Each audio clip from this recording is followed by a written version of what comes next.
I'm Patrick Pacheco.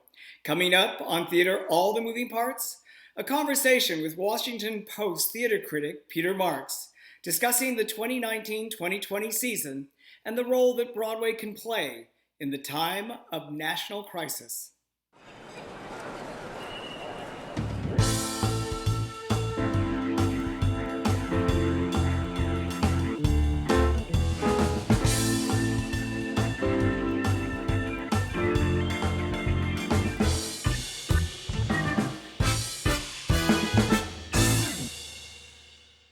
Hello, I'm Patrick Pacheco.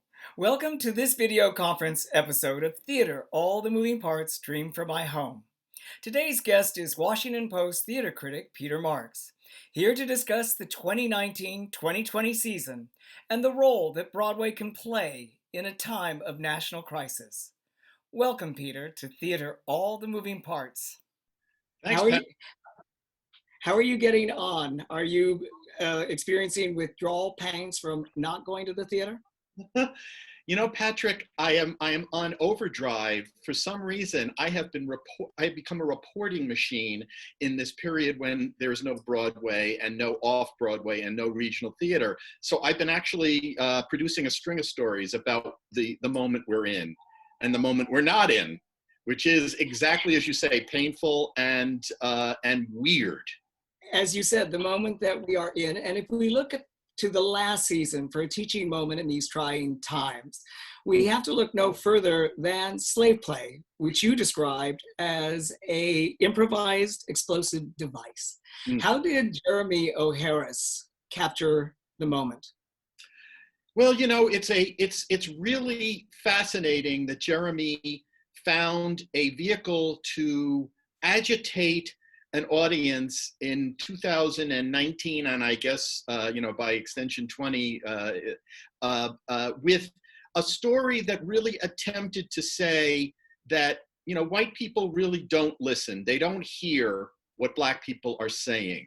And that was a very powerful statement. We didn't realize how powerful some of us who are not as tuned in day to day to the travails and the suffering that Black people experience in this country, even today, the racism, that sort of lingering sense of white supremacy that we're all trying, the rest of us are trying to understand, or many of us. And that's what he did in that play, which was a bit messy and long and had some dramaturgical issues, but the power of it was undeniable. And that it got to Broadway is extraordinary. And found an audience. It kept getting extended. And as you said, it was the idea that somehow Blacks are invisible to white people on some level, that there is an erasure that is going on.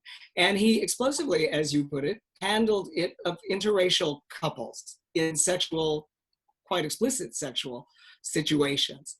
Did it make, do you feel that it made people uncomfortable because it was within the sexual arena? Oh, sure. It's a very it's discomforting if you're on the receiving end of some of that critique. That he couched it though in this wonderful theatrical term, which was, he called it antebellum sexual therapy, I think was the term. And obviously those three reenactments were of sexual power situations transplanted to antebellum times between a Black partner and a white partner in a relationship. And of course, it was all meant to make you uncomfortable. You weren't supposed to be settled by this. You were supposed to be unsettled. And that's the joy for me of theater, frankly. I go to have my assumptions challenged. It's not working for me if it's just about confirming how I already felt. That's not what the theater is supposed to do. One of the things that the white characters is that they wouldn't shut up in the play, talking about not listening to Black people. They wouldn't shut up, and I think that was the point that Jeremy Harris was making. Yeah, indeed. I think he actually created some empathy for those characters. I mean, there were moments when he wasn't just creating caricatures of white people. I think he was creating 6 people thrown into the situation. And based on his own observance of how people behave in relationships. So there was, I think that generally speaking, you were supposed to hear those black characters and hope that the white characters would receive what they were saying. And sometimes that did not happen, and it was frustrating as an audience member to think, am I that person? As a white person, am I that person? And it's not wrong to understand that, and the fact that a white audience came to see it speaks well, I think, of a public that I think, more than we're given credit for in this world. Theater goers want to have their minds expanded with a piece like that. It's a great thing, Patrick. I'm sure you felt this, that it did find an audience. That was a surprise to a lot of people. Yeah. As you mentioned, it's funny, it's satirical. And a large group or a significant amount of people, African-American women, did not find it funny. In fact, they tried to shut it down in a petition that received 2,000, maybe 3,000 signatures when it was at the New York Theater Workshop. What do you make of those kind of protests? I think a lot of that opposition came at the very beginning of the run, when the name of the play, the use of the word slave is a trigger. In fact, you don't really use it anymore. We're learning language, but enslaved people is really the nomenclature of art. And, specifically calling it slave play, I think did make a lot of people uncomfortable, especially black women, black people who didn't know that, Jeremy was being, I think, an ally. I mean, they have to speak for themselves about how much they felt that was the case. But I think that was where a lot of you heard it more from people who said they were not going to see the play. Right. Yeah. Which indication. And I didn't hear as much. I don't remember hearing as much once people started to see it and understand what Jeremy was trying to do.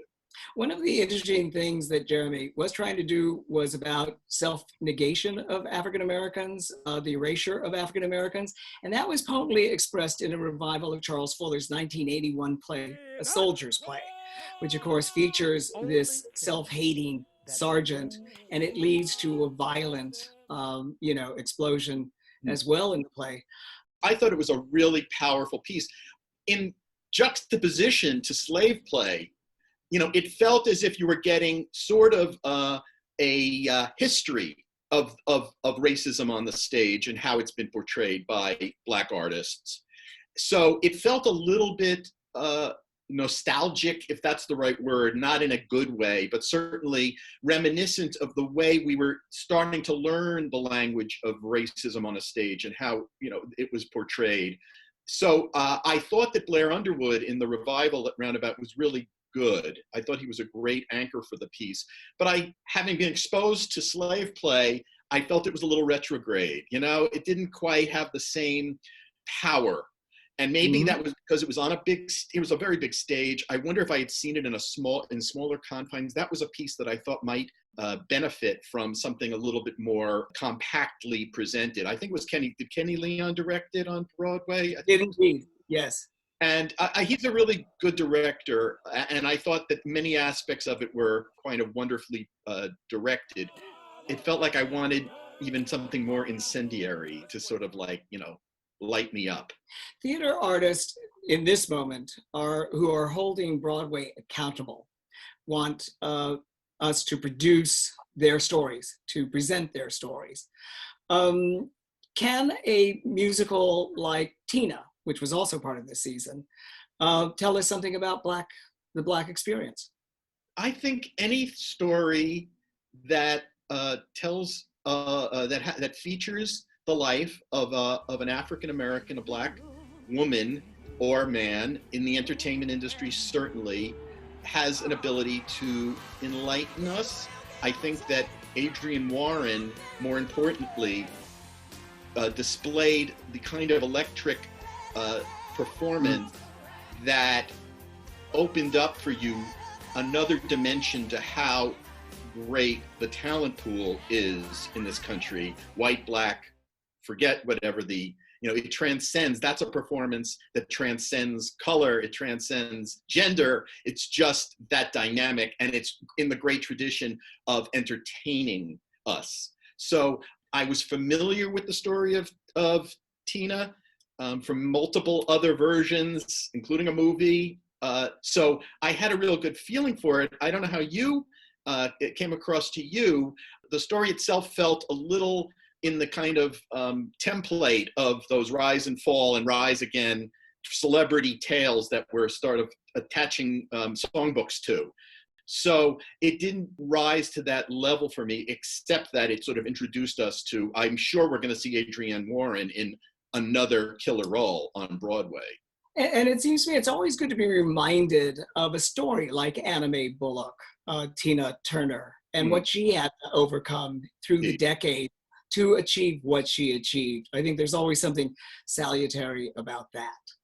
And don't you think that Katori Hall, a terrific Black playwright who's done some great plays, the fact that Broadway gives to a Black book writer, you know, the job of telling the story of a Black star. I mean, it feels as if we're understanding that certain, you know, there are, for authenticity, for the value of insight, the depth of it, that those things should be in the bloodstream of Broadway, you know, permanently.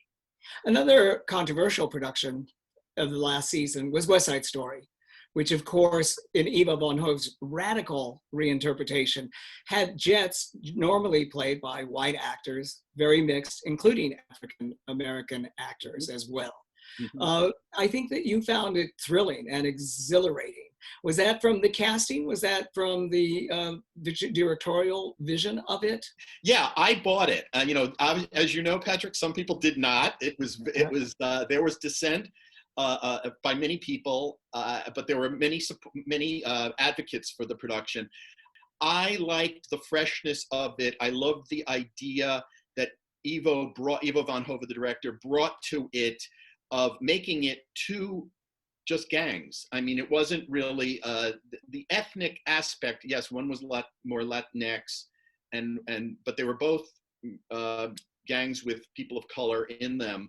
I felt he was trying to look at it in a very contemporary way, and maybe the most controversial part of that production was not the casting, but the use of film and video as a sort of almost character in the production that some people found confusing, but I found exhilarating. It's in your face, obviously, and you are face to face with these actors, and they are menacing. There's nothing pretty about those gangs at all. And so you had to sort of deal with how you felt about a tattooed African-American or Latino ex right in your face, and how you were going to emotionally deal with that, you know, as you process this musical that is so beloved as well. Well, also he made, you know, his statement was, you know, this is a gritty slice of New York. This is not, you know, pretty musical theater. As beautiful as the score is, Ivo decided, and I guess with the consent of Stephen Sondheim, that this was a much rawer piece than we necessarily thought of it as, especially a piece that's done in every high school in the country. But also he took out so famously in this one the most lyrical song in the piece, "I Feel Pretty," which seemed, you know, scandalous almost to someone who knows that I was in it in high school. And so I felt a tremendous you know, emotional tie to the show. That for me worked. It worked in terms of communicating why we're watching this show in 2020. I just hope it comes back. I hope that this you know, this interregnum is not the death of a show like West Side Story. Another epic, obviously, was Matthew Lopez's The Inheritance, which showed how far the gay community had come and how far it had yet to go. One of the major lessons was you can't be complacent. And I think after Obama's election, we sort of felt we were living in a post-racial world. Reality check. So I think Matthew Lopez's play was helpful in that way. What did you make of it?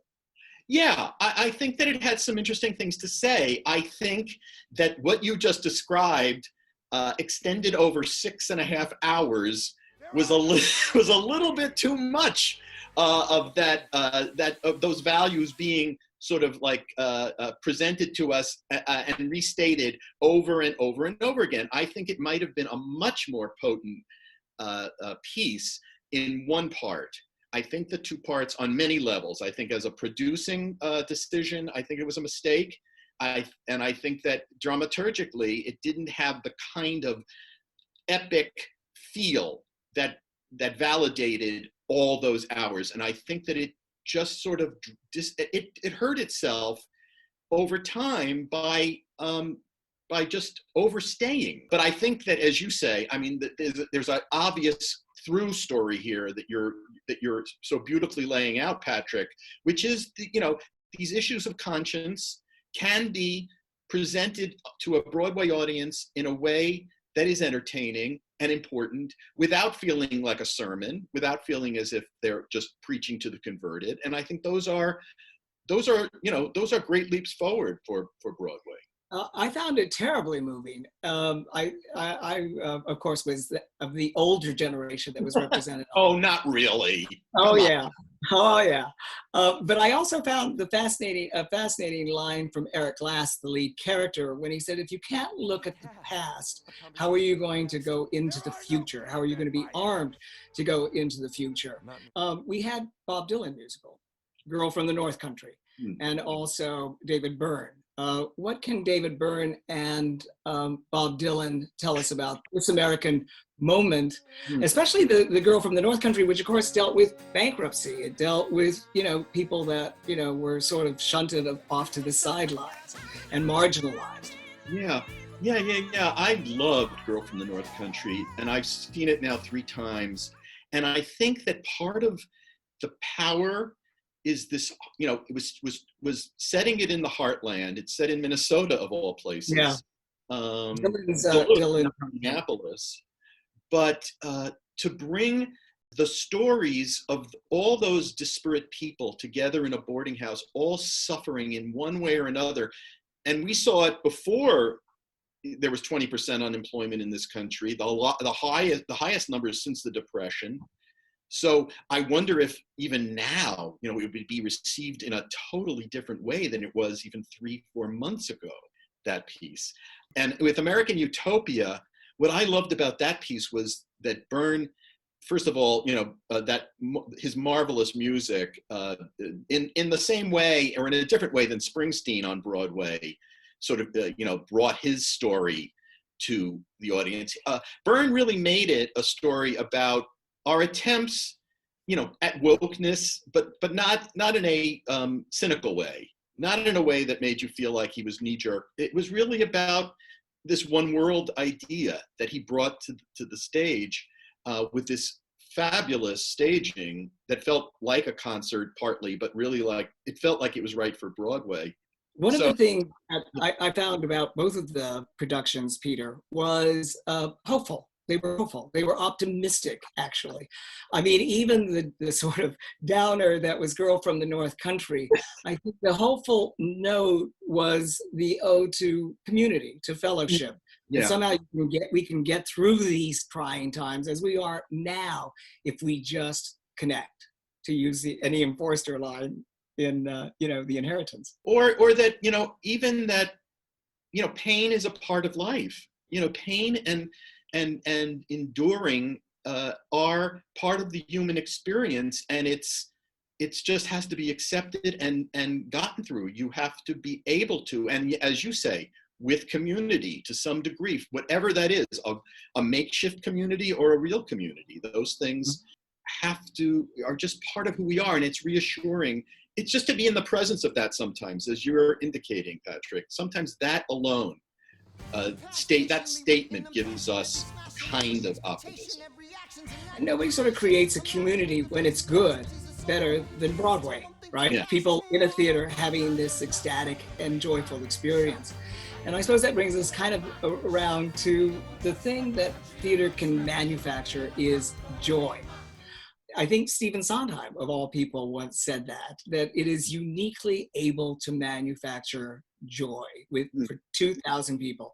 Maybe it's escapist, but it does, and maybe it's thoughtful. But would you fold into being able to manufacture joy musicals like Moulin Rouge, which was part of this? Yes, of course. I think even more so. I'm gonna do this was the last thing I saw on Broadway before Broadway shut down, which was without, we weren't allowed to review it essentially because the show shut right before opening night. And I would just say that kind of joy that I felt at that musical, without reviewing it, was exactly the kind of out-of-body, taking me out of myself thing that Broadway can do in a room full with 1,200, 1,500 people, magically, enchantingly, that you crave. And I have a feeling when we come back, there's going to be such a rhapsodic reception for whatever thing we're seeing. We're going to feel such gratitude. As we did after 9/11 with Mamma Mia. Indeed. And again, another show that manufactured a lot of joy to a lot of young people was Freestyle Love Supreme, which was also part of the season. It just had that fellowship, it had that fun, and it had that interactive ability, so people felt that they were making the show with the cast at the same time. Right. Yes. And another show that people thought, well, can that actually work on Broadway? Is that, isn't that sort of the quintessential off-Broadway kind of experience? Well, the answer is no. I mean, the answer is if you've got a galvanizing piece of material, it can scale up given the level of talent that you bring to that platform. And I do think that, as you say, those Mamma Mia moments are what I am waiting to have again, because that was a show that came at the right moment, right after 9/11, and maybe even got a reception it wouldn't have gotten, a year or two later. But it was just the right celebratory experience. Black artists are calling Broadway and the theater to account at this moment. I suppose we should say that there has been some progress, so that once interracial casting was considered a big deal, we had Audra McDonald in a revival of the late Terrence McNally's play, Frankie and Johnny and the Claire de Lune. And there was also an interracial cast in Betrayal as well. And I think we can see those more and more as we go forward. And I think that, and we'll see that more and more in musicals too. Hamilton is certainly the show that showed us the way that, George Washington can be a Black man and the Schuyler sisters do not have to be three white girls. I do think that this moment going forward is going to be a reset for how casting is done on Broadway. Talking about that reset, do you think that we've said goodbye to speaking of Hamilton, to the $1,000 per ticket price frenzy now? Are we going to, as part of this reset, do you think theater is going to be more affordable? Great question. I think that the first wave of shows, I think there is a reset that's going to happen, and there's going to be, I think the first shows you'll see coming back are going to be some of the shows that were here before, but discounting the ones that can discount their seats to start to fill up again. I mean, whenever that happens. So I do think that in the short term, we're going to see some heavily discounting of tickets because there's not going to be any other way to get audiences back into those theaters. Whether it's a long-term changing of the of this ridiculous escalation in prices. Inflation on Broadway is a fact of life, but let's hope that saner minds prevail and more generous minds prevail. Let's certainly hope so. We have to wrap up, but I wanted, without getting a little bit sentimental about it, but another play, especially with a critic, but another play that was part of the season was Tracy Letts' Linda Vista, which, and he's a playwright that I admire tremendously. I never thought that I would hear from a main character a quote from Teilhard de Chardin, the theologian, which was, we are not human beings having a spiritual experience. We are spiritual beings having a human experience. Yeah, wow. Which I think is a great quote. Yes, gorgeous. I think something that theater artists can keep in mind as we go forward. I think whatever the reset is, I think this has been sobering and humbling experience that we've gone through. And maybe it'll be reflected in the work that the artists now give us. That's a lovely thought, Mr. Pacheco. I like the way you're thinking. That words for Broadway to live by. And critics and writers as well, don't you Indeed, think? totally right. Absolutely. Well, thank you, Peter. This has been a delightful conversation. I greatly, greatly appreciate your time. Oh, great questions, Patrick. I really, it's food for thought, and I think right now we all need to be thinking about all the things you've addressed. Well, there's much more to go, and we'll look forward to once the fabulous invalid, takes back its place. It's It's on its invaluable. crutches again. Yes, Yeah. absolutely. Thank you, Peter. And thank you for joining us. We look forward to bringing you more fascinating conversations with theatrical artists and thought leaders during these trying times. Be safe and stay well. I'm Patrick Pacheco.